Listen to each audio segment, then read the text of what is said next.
नमस्कार, मैं हूं श्वेता झा और आप देख रहे हैं आज तक। इस वक्त की बड़ी खबर आपको बता दें, हिजाब विवाद से जुड़ी हुई सामने आ रही है। कर्नाटक और देश के अन्य हिस्सों में हिजाब को लेकर जारी प्रदर्शन को भड़काने की कोशिश में अब जुट गया है पाकिस्तान। जी हां, खुफिया एजेंसी आईएसआई ने बड़ी साजिश रची है। आईएसआई ने सिख फॉर जस्टिस आतंकी गुरुपतवंत सिंह पन्नू से वीडियो जारी करवाया है, जिसके जरिए हिजाब मामले पर जनमत संग्रह जैसा एजेंडा चलाने की कोशिश की गई है।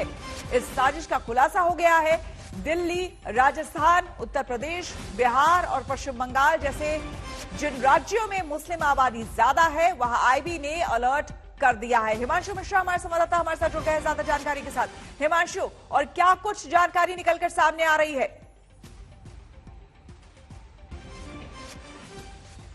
देखिए, जितनी भी खुफिया एजेंसियां हैं वो लगातार नजर रखती हैं, खास तौर पे ऐसे लोगों पर जो ऐसे मौकों की ताक में रहते हैं कि जिससे डिफरेंसेस पैदा किया जा सके, अस्थिरता देश में लाई जा सके। इसी दौरान जब ये वीडियो सिख फॉर जस्टिस का नजर आया, इसकी इंक्वायरी जब की गई तो पता लगा कि इसके पीछे आईएसआई है। और दूसरी चीज, इसमें फंडिंग की भी बात की गई है कि फंडिंग भी करेंगे और जनमत संग्रह के लिए एक बाकायदा वेबसाइट भी बनाया गया है। तो इन सारी चीजों पर जब नजर रखी गई तो पता लगा कि एक साजिश रची जा रही है हिजाब के लिए पीछे से, कि किस तरीके से इस मौके को भुनाया जाए, अस्थिरता लाई जाए। और इसी वजह से जो एक सतर्कता है वो बढ़ती जा रही है। लगातार जो इंफॉर्मेशन है वो शेयर की जा रही है और खास तौर पे नजर भी रखी जा रही है, क्योंकि कई जगहों पर श्वेता देखा गया कि इसके विरोध में कई जगहों पर प्रदर्शन हुए, रैलियां हुई। तो लगातार नजर बना के तमाम जो एजेंसियां हैं, जो पुलिस है, वो आपस में बातचीत कर रही हैं, नजर बना के रखी हुई हैं। जी श्वेता। चुनावी सीरीज में हिजाब पर सियासी टीमें ताबड़तोड़ गोल दागने में लगी हुई है। बीजेपी यूपी से उत्तराखंड तक इस मसले को जोर शोर से उठा रही है। सीएम योगी सवाल उठा रहे हैं कि देश संविधान से चलेगा या फिर शरीयत से। ओवैसी को तो शरीयत वाली पिच पर बैटिंग करने में कुछ ज्यादा ही मजा आ रहा है।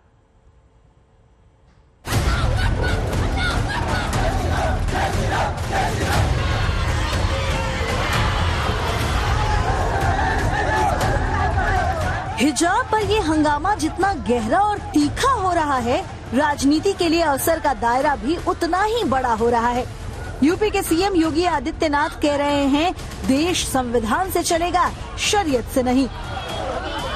हिजाब विवाद सामने आया है, आपको क्या लगता है? क्योंकि देखिए, देश की व्यवस्था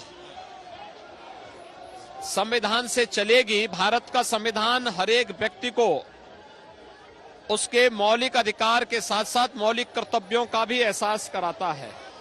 और मुझे लगता है कि हमें देश के संविधान को के अनुसार व्यवस्था का संचालन करना चाहिए। शरीयत के अनुरूप चलाने का कोई भी गलत प्रयास न समुदाय के हित में है न देश के। जाहिर है, बीजेपी हिजाब में यूपी चुनाव के सवालों के जवाब तलाशने में जुट गई है।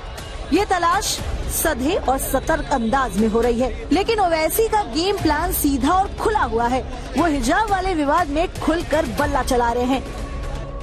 हमारे सामने एक बहन मीडिया की आई थी, उन्होंने आकर पूछा कि भाई ये क्यों बुर्का निकाब? आप लोग पूछते, बोला मैडम मैं आपसे क्या कह रहा हूँ, आप नहीं पहने तब भी मैं आपसे बात कर रहा हूँ ना।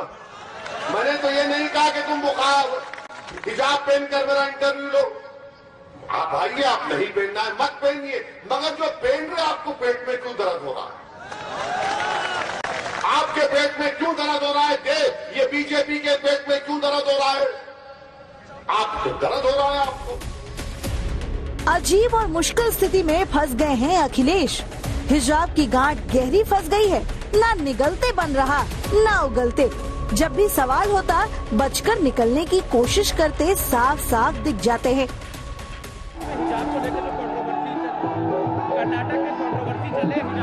आवाज नहीं आ रही। अखिलेश से बार बार सवाल पूछा जा रहा है और वो हर बार कन्नी काट लेते हैं। अखिलेश से आज तक संवाददाता कुमार अभिषेक ने भी हिजाब पर सवाल किया। जवाब क्या मिला, सुनिए। हिजाब कंट्रोवर्सी आप देख रहे हैं देश में, कर्नाटक का निकल करके इस वक्त सामने आया है। इसको किस तरीके से आप देखते हैं, क्योंकि ये मामला कोर्ट में भी? हमारे लिए चिंता की विषय आज ये है कि रामपुर का विकास रुक गया। रामपुर में इतनी ऐतिहासिक यूनिवर्सिटी बनी, उसका काम रोक दिया। जो आदरणीय आजम खान साहब की तरक्की की सोच थी, उसके सोच के खिलाफ ये काम कर रहे हैं। अखिलेश हिजाब पर जितना खुलकर नहीं बोल रहे, ओवैसी उतने ही खुलकर हमला बोल रहे हैं, जैसे कमजोर नस दबाने की कोशिश में लगे हों। जिसमें उनसे जब पूछा गया तो उनको सुनाई नहीं दे रहा है, बोले ऊंचा बोलो ऊंचा बोलो। यानी लफ्ज मुसलमान अगर आपके कान के और दिल में नहीं पहुंच रहा है तो क्या पैगाम दे रहे हैं उत्तर प्रदेश के आप अल्पसंख्यक समाज के मुसलमानों को? गलत पैगाम जा रहा है। सबकी अपनी अपनी सियासी लाइन है, अपने अपने राजनीतिक हितों के हिसाब से सब बोल रहे हैं, एक दूसरे को तौल रहे हैं और पोल खोल रहे हैं। बीजेपी ने यूपी से उत्तराखंड तक हिजाब पर चुनावी चढ़ाई कर दी है। उत्तराखंड में 14 फरवरी को वोटिंग होनी है। उधम सिंह नगर में प्रचार के लिए असम के मुख्यमंत्री पहुंचते हैं तो हिजाब पर ही हल्ला बोल दिखता है कि कर्नाटक में कोई बच्ची लोग ने शुरू किया कि स्कूल में कॉलेज में हमको हिजाब पहन के जाना है।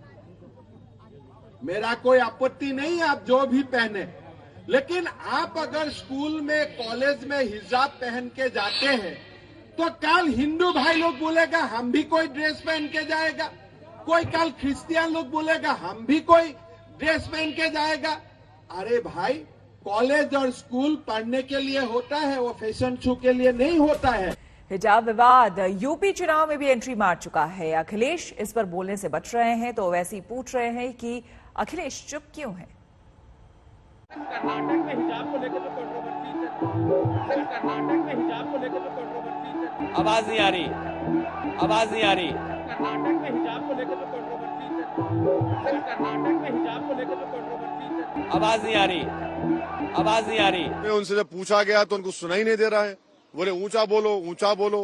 यानी लफ्ज मुसलमान अगर आपके कान के और दिल में नहीं पहुंच रहा है तो क्या पैगाम दे रहे हैं उत्तर प्रदेश के आप अल्पसंख्यक समाज के मुसलमानों को?